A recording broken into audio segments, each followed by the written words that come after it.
साथियों, एक बार फिर से आप सभी का स्वागत है आज की क्लास के अंदर। और जैसा कि मैं आपको बता दूं कि आज की जो हम क्लास लेंगे ये आपकी यूपी सीएचओ के जो एग्ज़ाम है उसको ध्यान में रखते हुए ली जा रही है।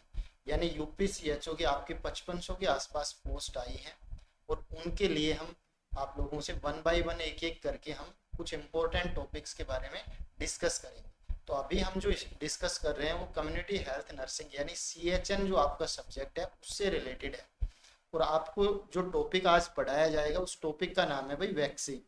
ये इतना ज़्यादा इम्पोर्टेंट टॉपिक है कि ज़्यादातर सीएचओ ही नहीं, बहुत से ऐसे एग्जाम है जिनके अंदर यहाँ से क्वेश्चन जरूर पूछा जाता है और आगे भी आपसे पूछा जाएगा। तो ये वैक्सीन क्या होती हैं, इन वैक्सीन को क्यों लगाया जाता है, इनको कैसे लगाया जाएगा, या फिर इनसे रिलेटेड कौन कौन सी इंपॉर्टेंट बातें आपको ध्यान में रखनी चाहिए। वैक्सीन वायल को कैसे पढ़ा जाता है, रीड कैसे किया जाता है, कौन सी बात ध्यान में रखी जाती है एज ए हेल्थ प्रोफेशनल्स और नॉन हेल्थ प्रोफेशनल्स जो भी स्टूडेंट्स हैं उन सब के लिए ये टॉपिक इम्पोर्टेंट होने वाला है।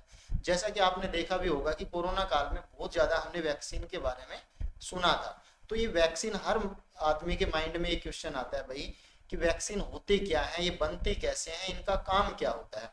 तो आज हम इन सब चीज़ों के बारे में डिटेल में आपसे डिस्कस करेंगे। फिर भी वैक्सीन के बारे में जितना पढ़ा जाए उतना कम है, लेकिन यहाँ से मैं आपके एग्जाम के पॉइंट ऑफ व्यू से सारे के सारे क्वेश्चन आपके क्लियर करने वाला हूँ।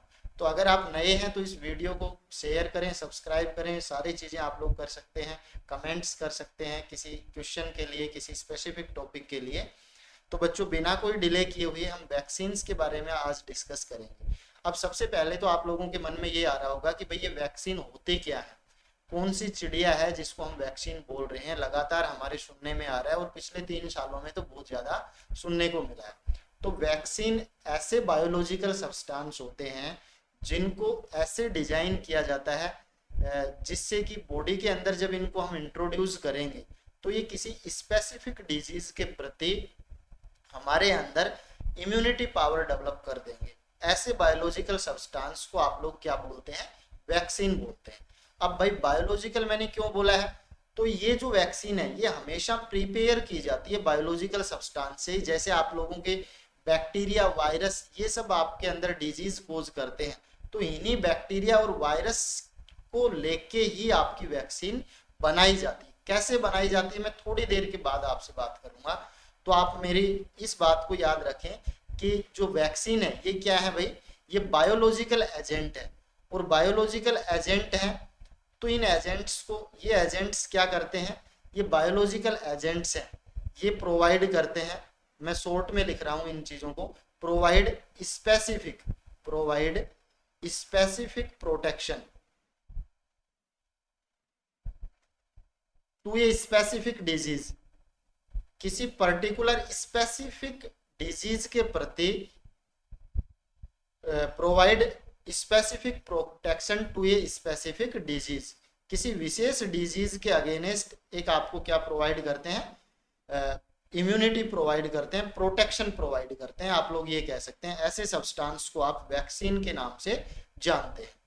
अब भाई दूसरी बात, ये प्रोटेक्शन क्या होती है, या आप लोगों ने ये भी सुना होगा कि इम्यूनिटी प्रोवाइड करती है। तो इम्यूनिटी का मतलब होता है कि आपके डिफेंस जो सिस्टम है, रोग प्रतिरोधक क्षमता है, लड़ने की जो क्षमता है आपके रोगों के प्रति, उसको बढ़ाते हैं, उसको मेंटेन करते हैं। इन सब्सटेंस को आप लोग क्या बोलते हैं, वैक्सीन बोलते हैं। या मैं दूसरी भाषा में ये भी कह सकता हूँ कि ये वैक्सीन जब हम किसी पेशेंट को देंगे, या पेशेंट को ना बोल के मैं कहूँ किसी हेल्थी इंडिविजुअल को भी देंगे, तो उस इंडिविजुअल के अंदर ये इंट्रोड्यूस करेंगे और इंट्रोड्यूस करने के बाद ये एंटीबॉडीज का निर्माण कर देंगे। और ये एंटीबॉडी है, ये फिर कोई रोग है उसको मारने के लिए काम में आएंगी। तो इसलिए इन्होंने हमारी रोग प्रतिरोधक क्षमता को मेंटेन कर दिया, इम्यूनिटी पावर को मेंटेन कर दिया। अब दोस्तों यहाँ से 2-3 क्वेश्चन आपसे ये पूछे जाते हैं। एक टर्म होता है कि वैक्सीन जो कॉन्सेप्ट था, एक चीज आप लोग सबसे पहले ये ध्यान में रखें, इसके हिस्टोरिकल अगर व्यू देखें तो वैक्सीन का जो कॉन्सेप्ट था वो सबसे पहले डिस्कवर किया गया था, एक साइंटिस्ट थे जिनका नाम था लुइस पास्चर। तो आप लोगों से क्वेश्चन पूछा जाएगा कि vaccine concept firstly developed by, तो आप कह सकते हैं Lewis pasture. Vaccine concept firstly developed by या यूज्ड बाय भी कह सकता हूं, firstly used bye Lewis pasture. सबसे पहले लुईस पास्चर के द्वारा वैक्सीन जो आपका वर्ड था, इस कॉन्सेप्ट को कौन लेके आया था? Lewis pasture. लुईस पास्चर ने सबसे पहले ये बात समझी थी, आप कहें कि उसने बताया था कि भाई हर एक डिजीज के प्रति कोई स्पेशल वैक्सीन होनी चाहिए। तो वैक्सीन कॉन्सेप्ट कौन लेके आया था? लुईस पास्चर लेके आया था। दूसरी बात आप लोग सुन लें कि एक वर्ड होता है वैक्सीनेशन, दूसरा मैं आप लोगों को बता रहा हूं कि वैक्सीनेशन क्या होती है। मैंने आप लोगों को वैक्सीन की डेफिनेशन बता दिया, अब आप वैक्सीनेशन की डेफिनेशन सुन लें। वैक्सीनेशन एक ऐसा प्रोसेस है जिसके द्वारा वैक्सीन को बॉडी के अंदर इंट्रोड्यूस किया जाता है, उस प्रोसेस को हम वैक्सीनेशन बोलते हैं। और वैक्सीनेशन जो प्रोसेस था वो firstly used by the Edward Jenner. Edward Jenner ने लोगों को सबसे पहले ये बताया था कि भाई वैक्सीन को बॉडी के अंदर इंट्रोड्यूस करना चाहिए। तो वैक्सीनेशन कॉन्सेप्ट किसने दिया था? तो आप कहेंगे एडवर्ड जेनर ने। यानी 3-4 क्वेश्चन तो आपके यहीं से क्लियर हो गए। आप कहेंगे इट इज ए प्रोसेस, एक ऐसा तरीका है, एक ऐसा प्रोसेस है by which vaccine introduce into body, एक ऐसा प्रोसेस जिसके द्वारा वैक्सीन बॉडी के अंदर इंट्रोड्यूस की जाती है, अंदर प्रोवाइड एडमिनिस्टर की जाती है। उस प्रोसेस को आप लोग क्या बोलते हैं? तो आप कहेंगे उस प्रोसेस को हमने बोला वैक्सीनेशन। अब दूसरी बात आपकी ये आती है कि जो सबसे पहले वैक्सीनेशन जो कॉन्सेप्ट था, वैक्सीनेशन कॉन्सेप्ट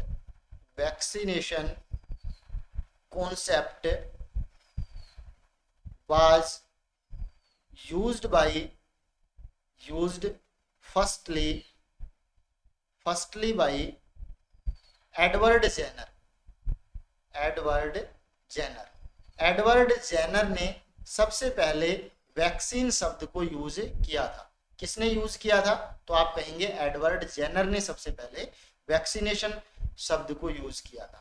अब आपसे बात आती है कि सबसे पहली वैक्सीन कौन सी बनी थी और किसने बनाई थी। एक ये भी हिस्टोरिकल व्यूज आपका बहुत इंपॉर्टेंट क्वेश्चन हो जाता। आप कहेंगे फर्स्ट वैक्सीन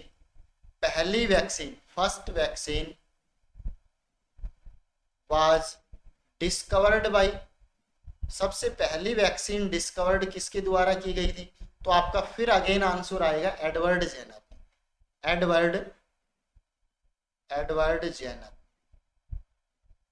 एडवर्ड जेनर ने सबसे पहले एक वैक्सीन की खोज की थी और उस वैक्सीन का नाम क्या था?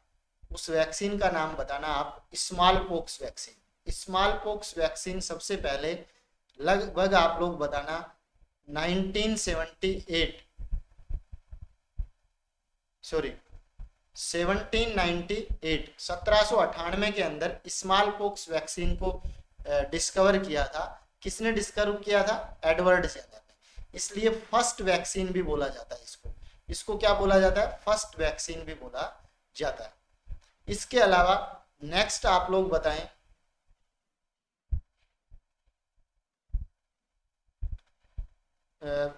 जो लुईस पास्चर ने, दूसरी आप लोग ये बता सकते हैं, एक साइंटिस्ट थे जिनका नाम था लुईस पास्चर।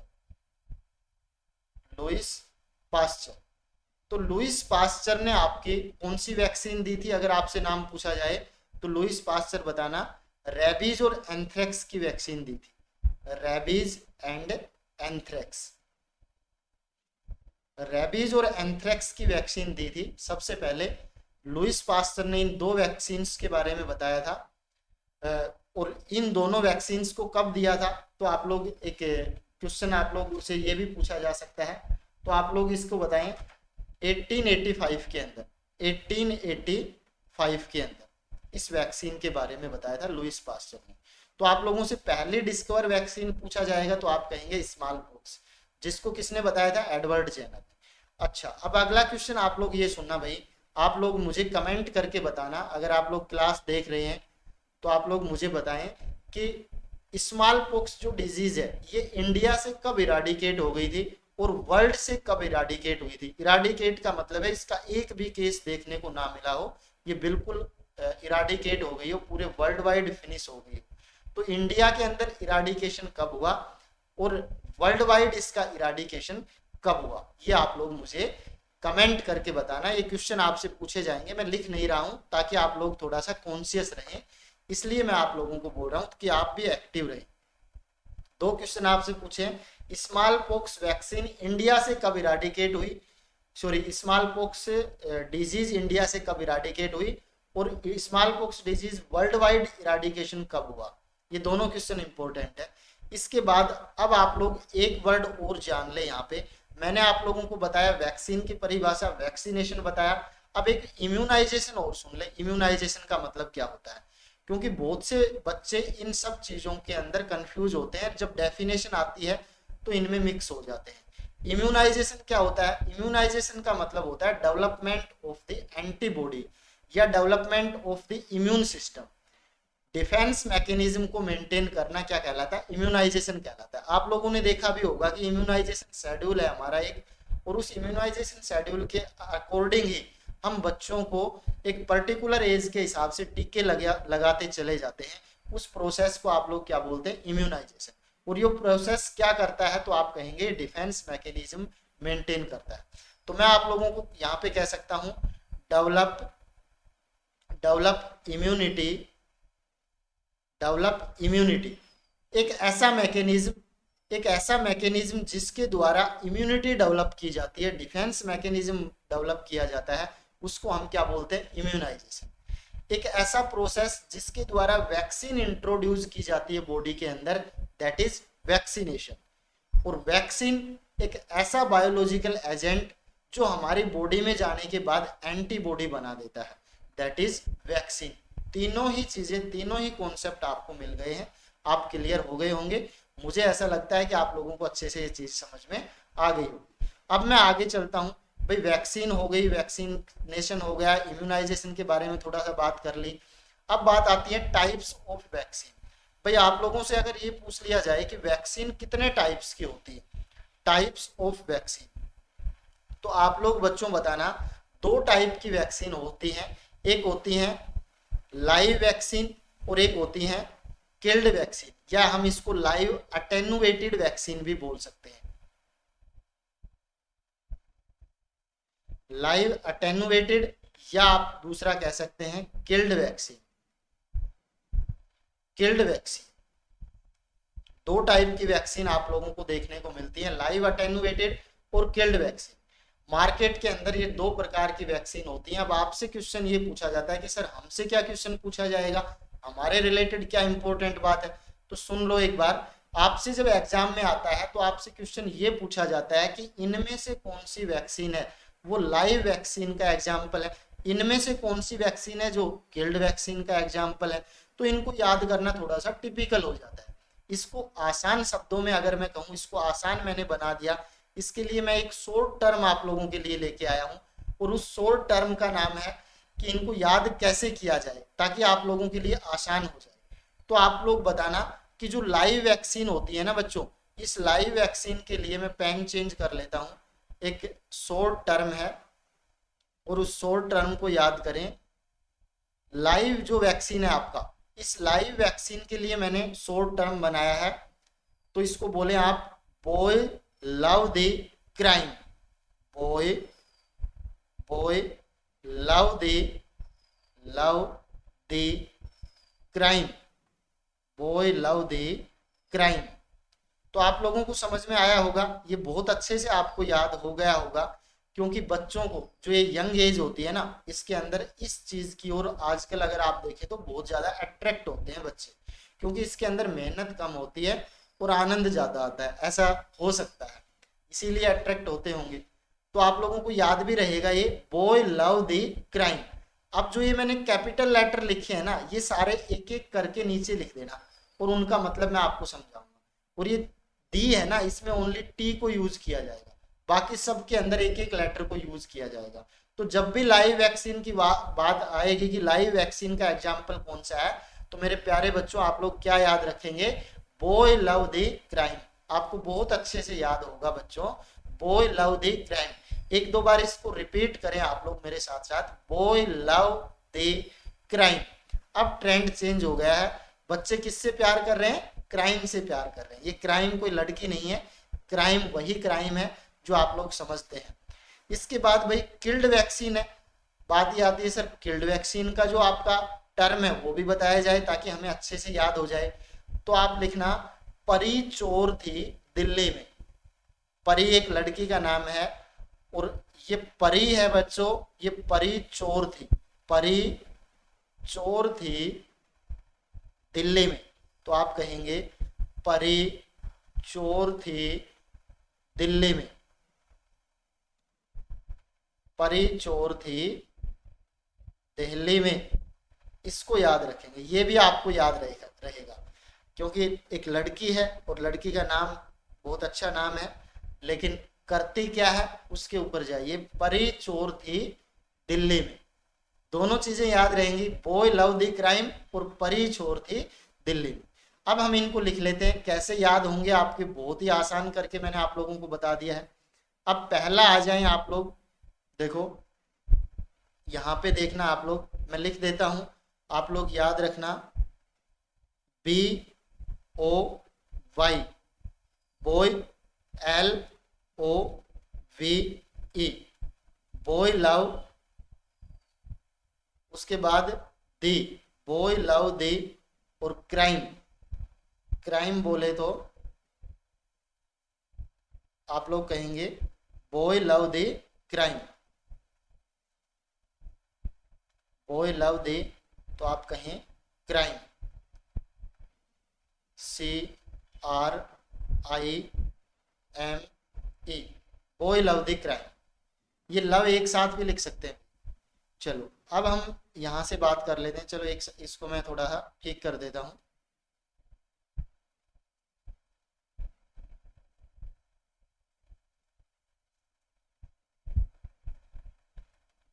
Okay fine. अब आप लोग एक एक करके हम इनको पढ़ेंगे। देखो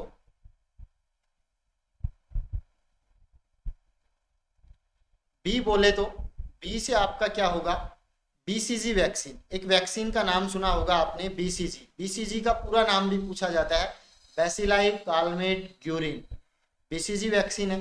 उसके बाद ओ बोले तो इसको आप लोग कह सकते हैं, ओ बोले तो OPV, oral polio vaccine, OPV, जिसको सैबिन नाम से भी बोला जाता है, सैबिन बोला जाता है, ओरल पोलियो वैक्सीन। और कौन सी, OPV, सैबिन। वाई बोले तो येलो फीवर, वाई बोले तो बच्चों येलो फीवर, याद हो गया।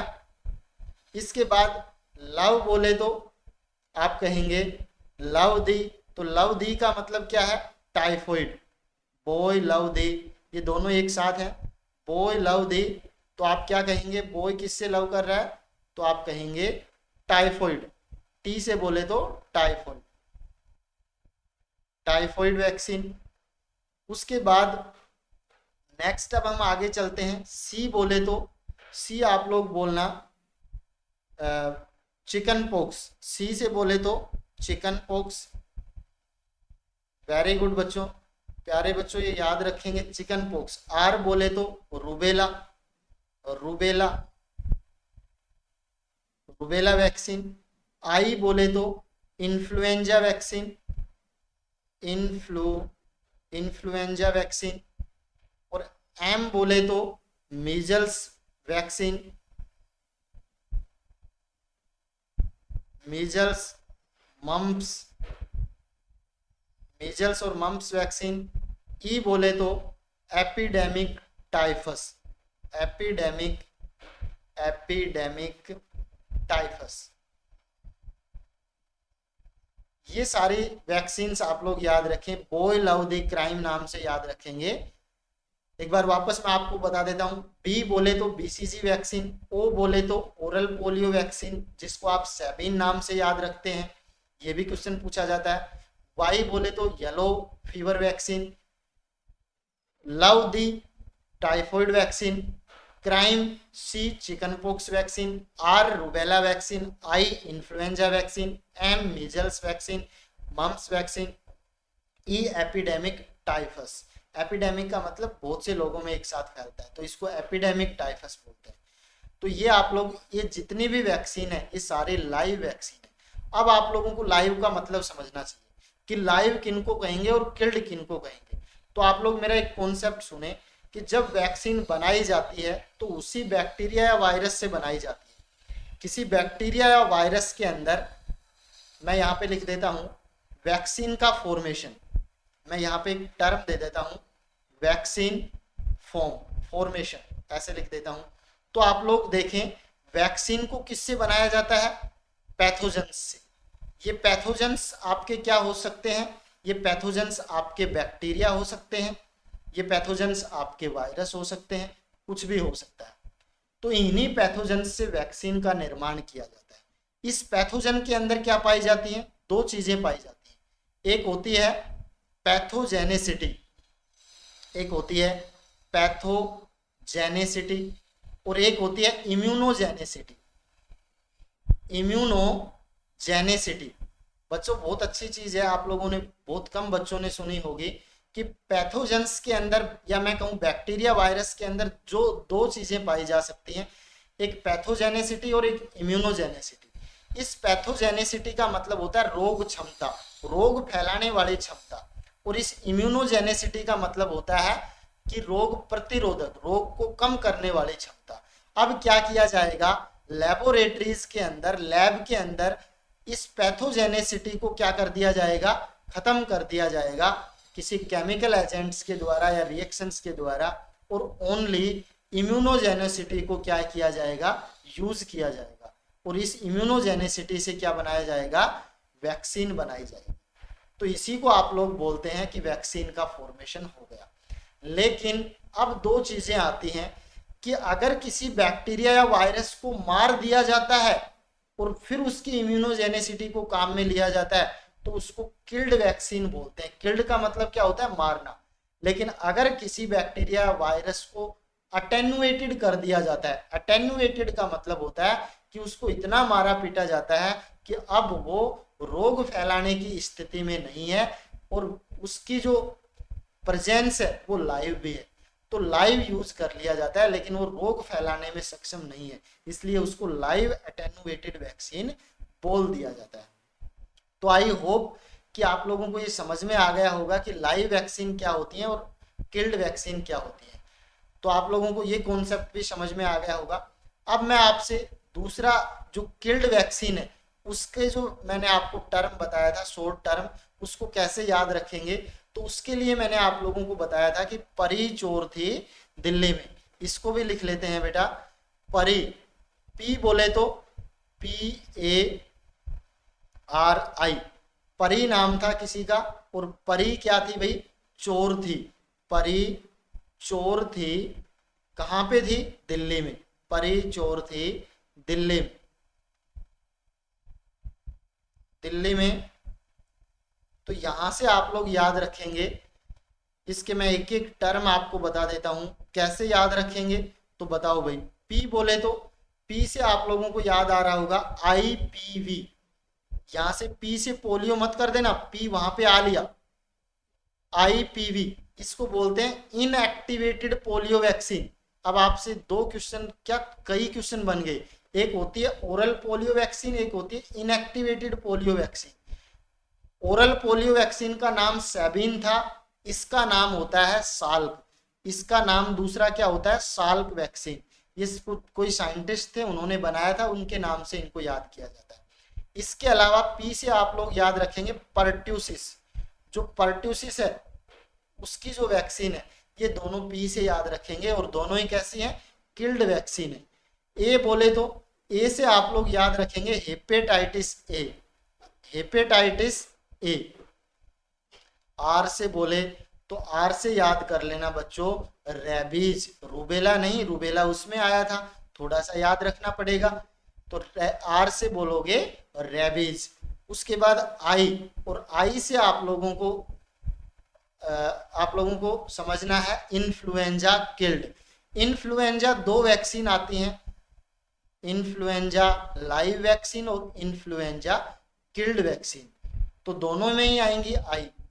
सी बोले तो सी को आप लोग बोलेंगे कोलेरा, उसमें भी सी आया था जिसको आपने चिकन पॉक्स बोला था, लेकिन यहाँ पे आप क्या कहेंगे कोलेरा।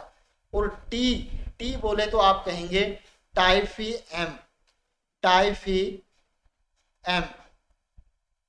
और डी बोले तो आप लोग बोल देना बच्चों डीपीटी। ये सारी की सारी वैक्सीन आपकी कैसी हैं, किल्ड वैक्सीन है। कोई भी क्वेश्चन आए आप लोग बता देना। पी बोले तो आईपीवी पर्ट्यूसिस, ए बोले तो हेपेटाइटिस ए, आर बोले तो रेबीज, आई बोले तो इन्फ्लुएंजा, चोर बोले सी बोले तो कोलेरा, टी बोले तो टाइफाइएम, डी बोले तो डीपीटी। ये सभी आपकी कैसी वैक्सीन है भाई, किल्ड वैक्सीन है। अब आप लोग दूसरी बात ये समझे,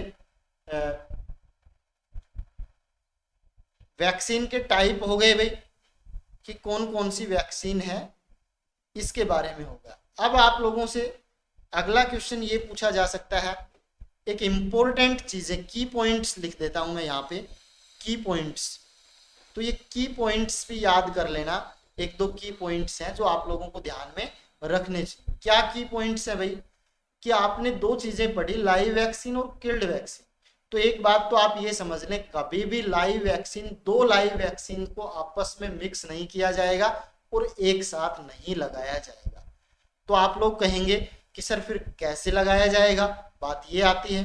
तो आप लोग ध्यान में रखें, दो लाइव वैक्सीन को अगर किसी पर्सन को लगानी है तो उनके बीच में टाइम इंटरवल होना चाहिए, गैप मेंटेन करना चाहिए, और वो कम से कम आप 4 वीक का मेंटेन करें। तो पहला पॉइंट आप लोगों के लिए हो गया, की पॉइंट याद रखेंगे, इंपॉर्टेंट है बच्चों। पहला की पॉइंट ये है, नेवर, नेवर या not administer, not administer two live vaccine, two live vaccine, two live vaccine, two live vaccine at a same time. Same time के ऊपर आप लोग दो वैक्सीन्स, दो लाइव वैक्सीन्स को कभी भी यूज नहीं करेंगे। इसके अलावा फिर आप लोग क्या बताएंगे, maintain a gap, maintain minimum gap of time, आप कह सकते हैं 4 वीक, 4 वीक का टाइम आप लोगों को मेंटेन करना है। ये चीज आपकी इंपॉर्टेंट हो गई। इसके अलावा अगला की पॉइंट सुने भाई, जो लाइव वैक्सीन है इनकी हमेशा सिंगल डोज लगती है। Live vaccine, live vaccine, live vaccine use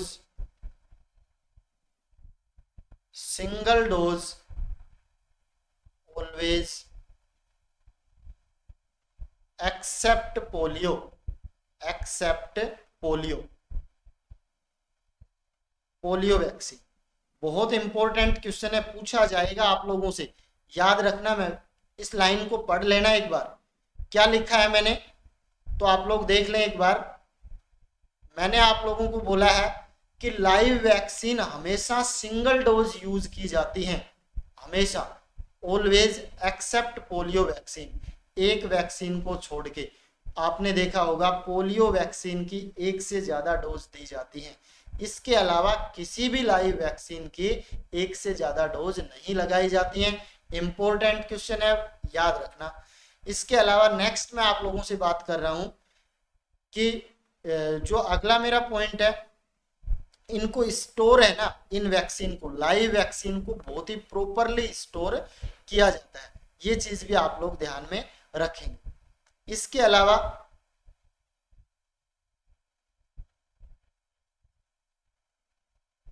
जो किल्ड वैक्सीन है इनके लिए आप लोग ध्यान में रखें, अगला की पॉइंट मैं आप लोगों को बता रहा हूं कि हमेशा जो किल्ड वैक्सीन है इनकी बूस्टर डोज लगाई जाती है। क्या लगाई जाती है बच्चों?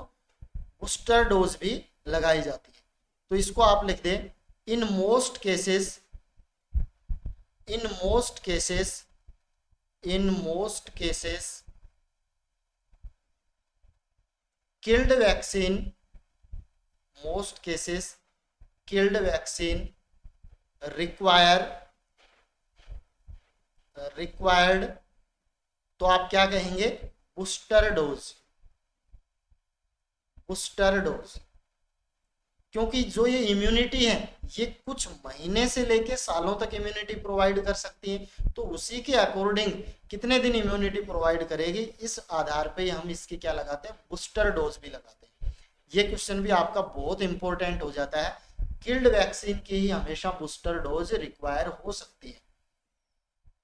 इसके अलावा ये तो हुई वैक्सीन से रिलेटेड कुछ बातें थी, इंपॉर्टेंट बातें जो मैंने आप लोगों को बताई। अब इसके बाद एक होती है टॉक्सिन्स। ये चीज और कर लें आप लोग याद, एक लाइव अटेनुएटेड होती है, एक किल्ड होती है, और तीसरी वैक्सीन आप कह सकते हैं टॉक्सोइड। आपने टॉक्सोइड के नाम भी सुने होंगे। 3 प्रकार की वैक्सीन हो सकती हैं, कई बुकों में आपने ये भी पढ़ लिया होगा। तीसरा है टॉक्सोइड। जो टॉक्सोइड जो वैक्सीन होती हैं ये क्या होती हैं, तो इसका एक बार आप लोग सुन लें, समझ लें, फिर आप लोग लिख लेना। टॉक्सोइड का मतलब होता है टॉक्सिन। कुछ बैक्टीरिया वायरस के द्वारा एक्सोटॉक्सिन सीक्रेट किए जाते हैं। क्या सीक्रेट किए जाते हैं बच्चों? एक्सोटॉक्सिन्स।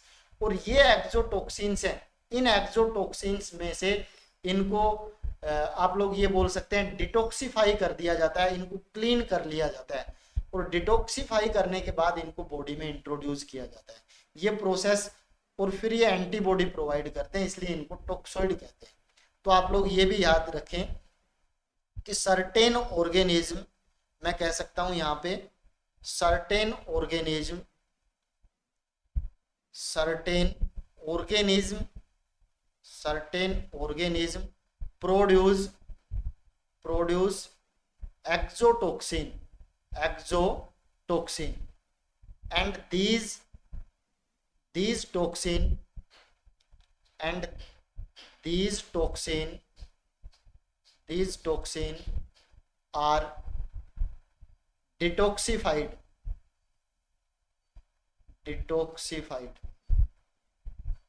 इन टॉक्सिन्स को क्या कर दिया जाता है? डिटॉक्सिफाइड कर दिया जाता है। उसके बाद देन इंड्यूस बॉडी, उसके बाद इनको बॉडी के अंदर इंड्यूस किया जाता है, और ये क्या प्रोवाइड करते हैं? Provide antibody. ये डेवलप कर सकते हैं, डेवलप कर देते हैं, प्रोवाइड कर देते हैं एंटीबॉडी, और बॉडी को क्या इम्यूनिटी सिस्टम मेंटेन हो जाता है। तो 3 प्रकार के सब्सटेंस मैंने बता दिए, लाइव अटेनुएटेड, टॉक्सिन्स और टॉक्सोइड। टॉक्सोइड के एग्जाम्पल कौन कौन से होते हैं? बात ये आती है भाई, आप लोगों ने लाइव अटेनुएटेड के एग्जाम्पल भी पढ़ लिए, किल्ड के एग्जाम्पल भी पढ़ लिए, कौन कौन सी किल्ड होती हैं, तो टॉक्सोइड कौन कौन सी होती हैं? आपने सुना होगा टिटेनस टॉक्सोइड, टिटेनस टॉक्सोइड, या फिर एक और आपने नाम सुना होगा जिसको आप बोल सकते हैं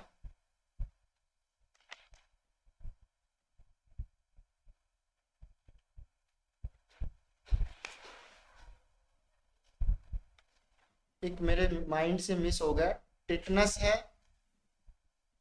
और एक चीज और था जिसको आप टॉक्सोइड की कैटेगरी के अंदर रखते हैं। टिटनस टॉक्सोइड का नाम आप लोगों ने सुना होगा, दैट इज टॉक्सोइड। एक एंटी सिरा होते हैं, ये भी आप लोग बोल सकते हैं। तो टिटनस टॉक्सोइड। 3 प्रकार के वैक्सीन्स का क्लासिफिकेशन हो गया, वैक्सीन्स के टाइप्स हो गए। मैंने आप लोगों को एक बार फिर रिवाइज कर देता हूँ। वैक्सीन्स कितने प्रकार की हो सकती हैं? 3 प्रकार की हो सकती हैं। यहाँ पे मैंने बताया था लाइव हो सकती हैं, लाइव के बाद मैंने आप लोगों को बताया किल्ड हो सकती हैं, और तीसरा मैं आप लोगों को यहाँ पे उस टाइम नहीं लिखा था, अभी लिख देता हूँ। तीसरा आप लोग कह सकते हैं कौन सी हो सकती हैं?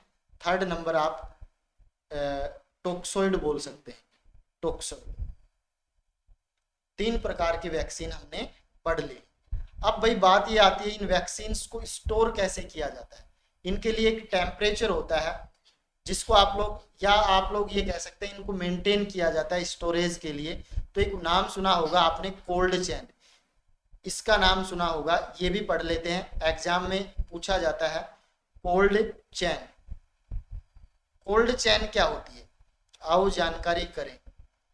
कोल्ड किसी नाम से पता लग रहा है, कोल्ड चेन यानी इसके अंदर कोई कोल्ड टेम्परेचर मेंटेन किया जाता है वैक्सीन का स्टोरेज करने के लिए, वैक्सीन का ट्रांसपोर्टेशन करने के लिए कम टेम्परेचर के ऊपर वैक्सीन को स्टोर करके रखा जाता है ताकि वो खराब नहीं हो। इसी सिस्टम को आप लोग क्या बोलते हैं, कोल्ड चेन सिस्टम बोलते हैं। तो आप कह सकते हैं यहाँ पे it is a system of, it is a, मैं यहाँ पे ये बोल सकता हूँ, it is a system of, it is a system of storage, system of storage and transport, system of storage and transport of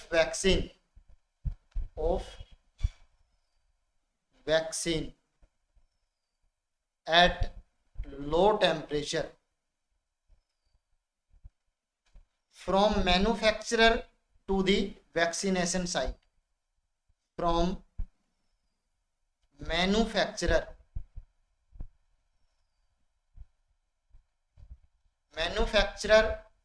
to the vaccination site। बात सभी को समझ में आ गई होगी भाई, वैक्सीनेशन साइट कि जहां से वैक्सीन बनी उस मैन्युफैक्चरर साइट से लेके और जहां पे वैक्सीन लगनी है वहां तक जाने के लिए कोल्ड चेन को यूज किया जाता है। एक ऐसे सिस्टम को मेंटेन किया जाता है जिसमें टेम्परेचर बहुत लो होता है और उस पे वैक्सीन को स्टोर किया जाता है, ट्रांसपोर्ट किया जाता है। इसको कोल्ड चेन के नाम से जाना जाता है।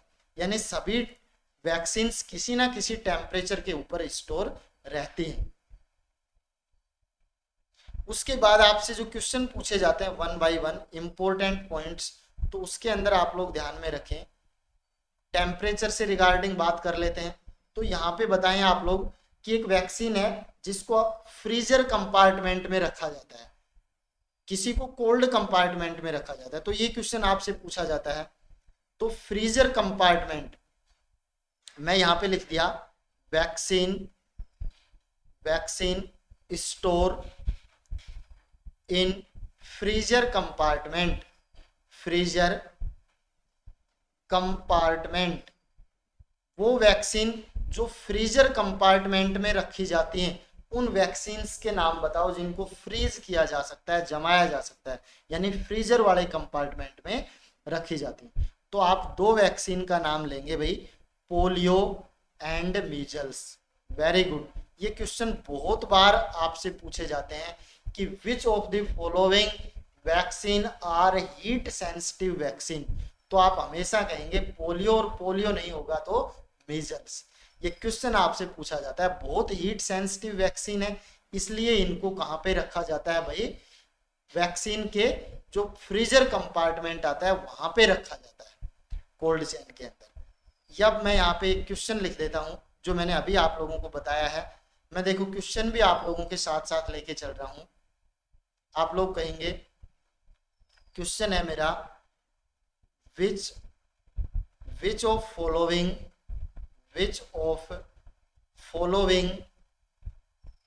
is the most heat sensitive vaccine, most heat sensitive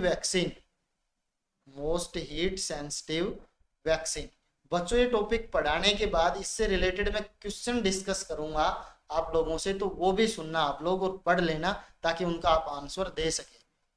which of following is the most heat sensitive vaccine, सबसे ज्यादा हीट सेंसिटिव वैक्सीन इनमें से कौन सी है। तो अगर मैं आपको यहाँ पे लिख दूं, ए ऑप्शन में आपको दूं पोलियो, बी ऑप्शन में आपको दूं मीजल्स, सी ऑप्शन में आपको दूं चिकन पॉक्स, डी ऑप्शन में आपको दूं येलो फीवर। तो आप लोगों का आंसर क्या होना चाहिए भाई? आप लोगों का आंसर होना चाहिए polio. Polio that is the polio is the polio is the most heat sensitive vaccine. आपका आंसर क्या रहेगा? सबसे heat sensitive vaccine polio vaccine. अब बात ये आती है भाई कितने पे स्टोर करते हैं इसको, तो आप लोग बता देना। यहाँ पे अगला क्वेश्चन आपको लिख देता हूं। Polio vaccine store at -20 degree Celsius temperature. अब आप लोग अंदाजा लगा सकते हो कितने हीट सेंसिटिव वैक्सीन है। इसको -20 डिग्री सेल्सियस पे आप लोग स्टोर करके रखते हैं। अगला क्वेश्चन मेरा आपसे ये है कि कुछ वैक्सीन्स है उनको कोल्ड पार्ट के अंदर रखा जाता है। तो मैं आपको हेडिंग लिख देता हूं। दूसरा हेडिंग है आपका vaccine are store in cold compartment. या मैं इसको ये कह सकता हूं, ऐसी कौन सी वैक्सीन है, वैक्सीन दैट नेवर अलाउ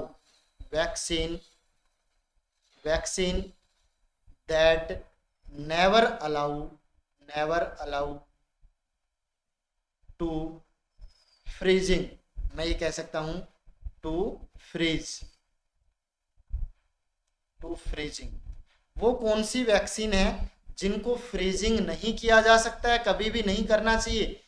उन वैक्सीन्स के नाम बताओ। तो आप लोगों का आंसर क्या रहेगा प्यारे बच्चों? बहुत इंपॉर्टेंट क्वेश्चन है। इन वैक्सीन्स के नाम बता देना। BCG,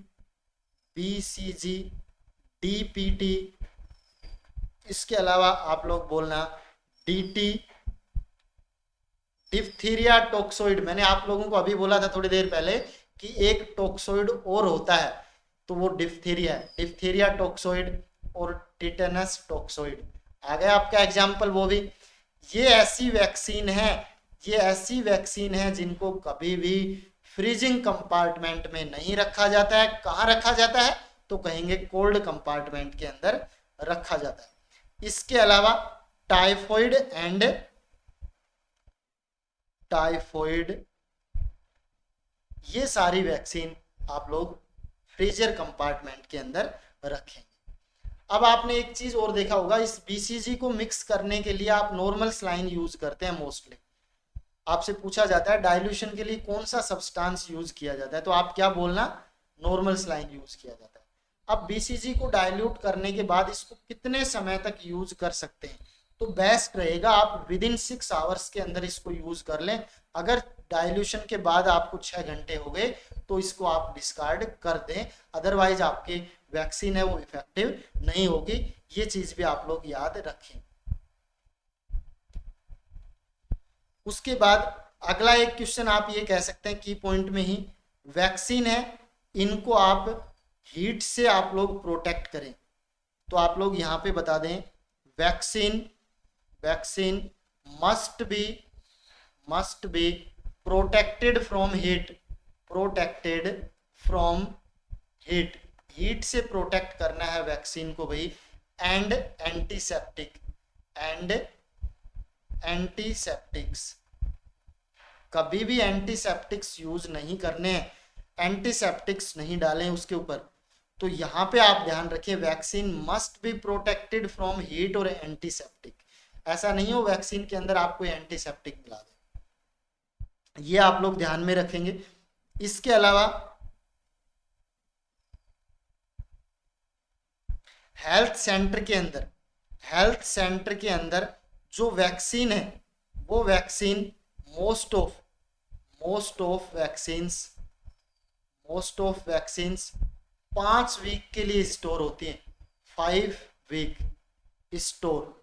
store for 5 week. आप लोग बता सकते हैं हेल्थ सेंटर के अंदर most of vaccines except polio को छोड़ के, पोलियो अपवाद है, पोलियो को छोड़ के ज्यादातर वैक्सीन है वो 5 वीक के लिए हेल्थ सेंटर के अंदर स्टोर रहती हैं। इसके अलावा जो ओपन वायल है, जो ओपन वायल है उनके लिए एक टर्म और यूज किया जाता है, ये भी इंपॉर्टेंट है। अगर कोई वायल आपने खोल दी, ओपन वायल है, तो उसको कितने दिन तक यूज करेंगे, ये चीज भी आप लोग देखें। तो आप कहें storage of open vial, storage of open vial, अगर आपने किसी वायल को ओपन कर दिया तो उसको कैसे स्टोर रखेंगे। तो दो चीजें हैं, या तो उसमें प्रिजर्वेटिव मिला दें या उसमें प्रिजर्वेटिव नहीं मिला। अगर आपने प्रिजर्वेटिव मिला दिया तो आप उसको 3 घंटे तक आप उसको यूज कर सकते हैं उस वायल को। लेकिन अगर आपने उसमें प्रिजर्वेटिव नहीं मिलाया है तब आप उसको 1 घंटे के अंदर यूज कर सकते हैं। तो आप कहें विद प्रिजर्वेटिव, विद प्रिजर्वेटिव, तो आप कहेंगे यूज विद इन 3 आवर्स। लेकिन विदाउट प्रिजर्वेटिव, अगर कोई प्रिजर्वेटिव नहीं है तो यूज विद इन 1 आवर्स, 1 घंटे के अंदर उसको आप लोग यूज कर लें। उसके अलावा भाई कोल्ड चैन के अंदर आपने देखा होगा डीप फ्रीजर आता है, स्मॉल डीप फ्रीजर आते हैं, या आप लोग कह सकते हैं, क्या हो रहा है भाई। उसके अलावा डे कैरियर आते हैं, आइस पैक आते हैं, कोल्ड रूम आते हैं। इन सब के अंदर आप लोग वैक्सीन कैरियर आते हैं जहां पे आप कोल्ड चैन के मेंटेन कर सकते हैं।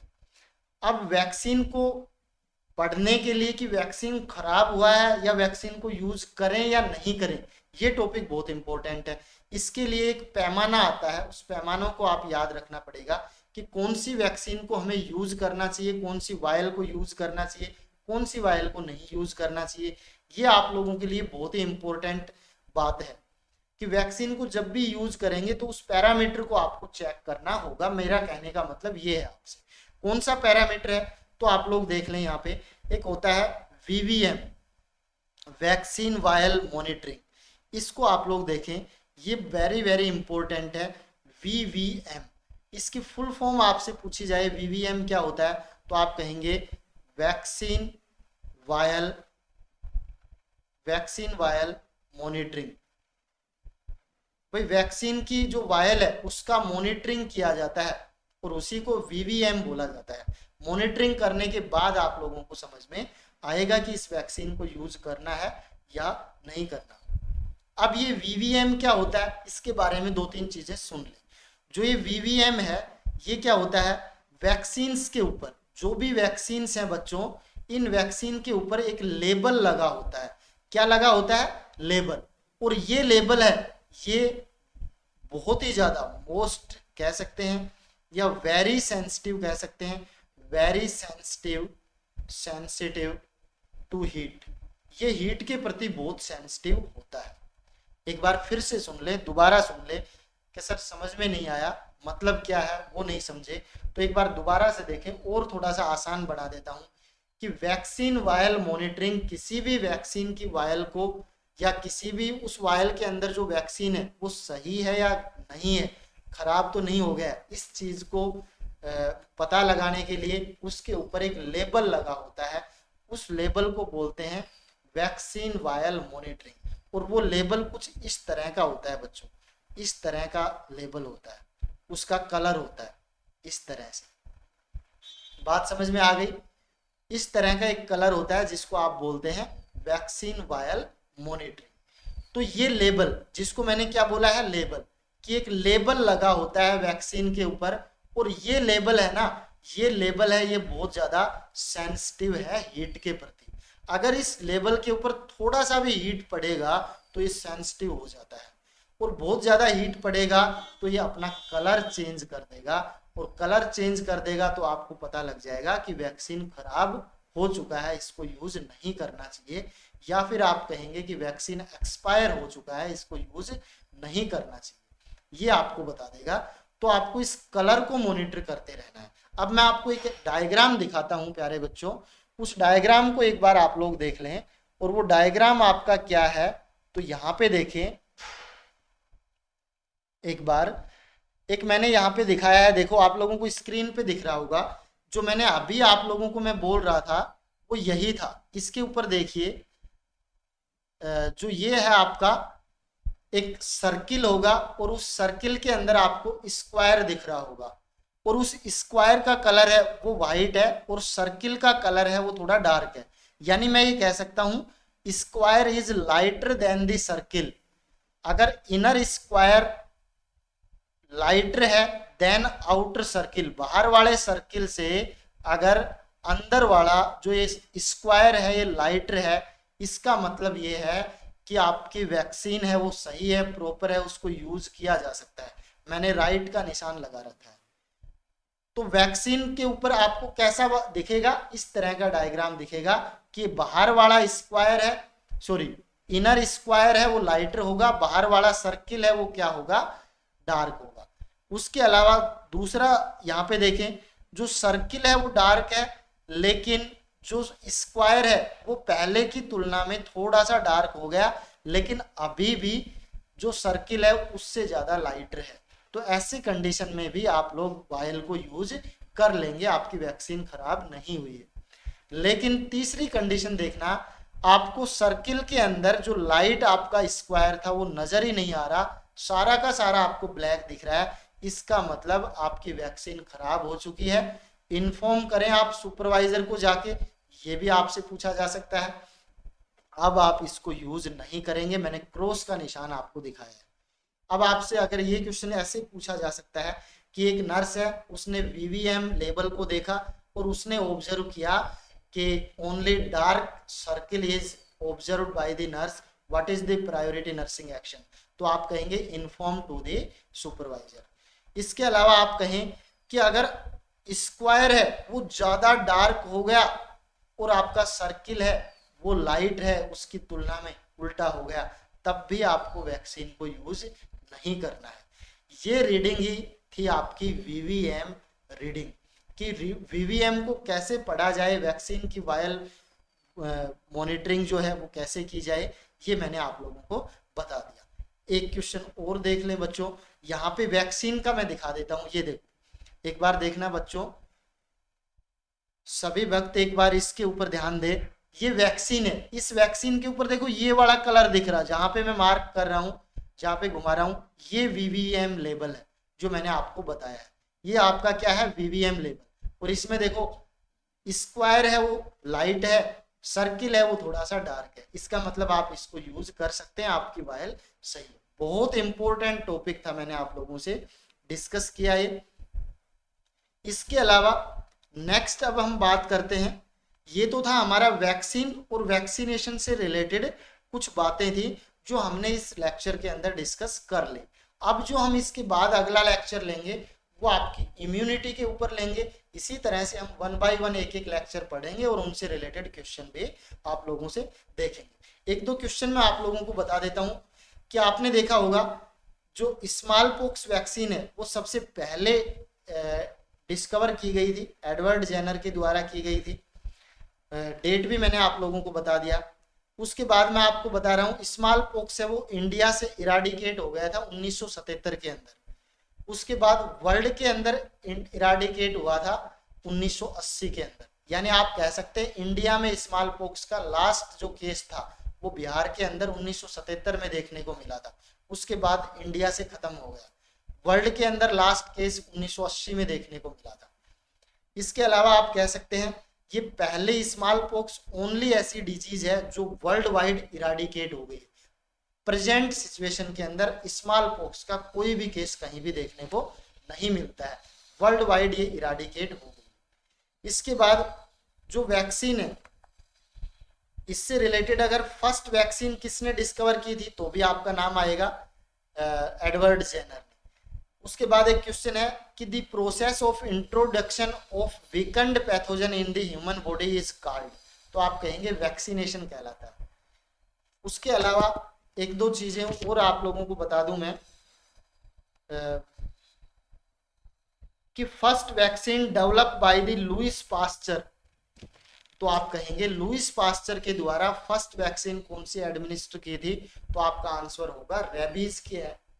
एंड जो आपकी वैक्सीन थी वो डिस्कवर की गई। इसी के साथ आज के सेशन का हम यहीं पे समापन कर लेते हैं। और एक बहुत ज़रूरी बात आप लोगों को बता दूं कि बच्चों, जो ये सेशन है इसके बीच में अगर आपने पूरा देखा है तो आप लोगों को एक बीच में बेल आइकॉन दिख रहा होगा, उस बेल आइकॉन को जरूर प्रेस कर दें। आपको अंदर से बहुत ही अच्छी फीलिंग आने वाली है जब उसको आप प्रेस करेंगे। और अगर आपने शेयर कर दिया तो मान ले आप आज सो नहीं पाएंगे, इतनी ज़्यादा आपको खुशी होगी अगर आपने अपने दोस्तों को शेयर किया होगा तो। क्योंकि फिर आपको अंदर से ऐसा लगेगा कि भाई सर ने जो मेहनत की थी उसके साथ साथ हमने भी कुछ मेहनत की और उस चीज़ को हमने और आगे ट्रांसफ़र कर दिया। इसके अलावा कोई भी किसी भी प्रकार की क्वेरी हो तो आप लोग कमेंट करके मुझे ज़रूर बताएं। और एक और ज़रूरी बात, अगर ये लेक्चर आपको पसंद आया हो, अच्छा लगा हो, तो आप कमेंट करके सभी एक बार ज़रूर मुझे मोटिवेट करें ताकि आपके लिए और बेहतरीन से बेहतरीन लेक्चर मैं आप लोगों के लिए लेके आ सकूँ। इन्हीं शब्दों के साथ एक बार फिर से अगेन आपका धन्यवाद और मिलेंगे फिर किसी नए लेक्चर के साथ। तब तक के लिए स्वस्थ रहें, खुश रहें।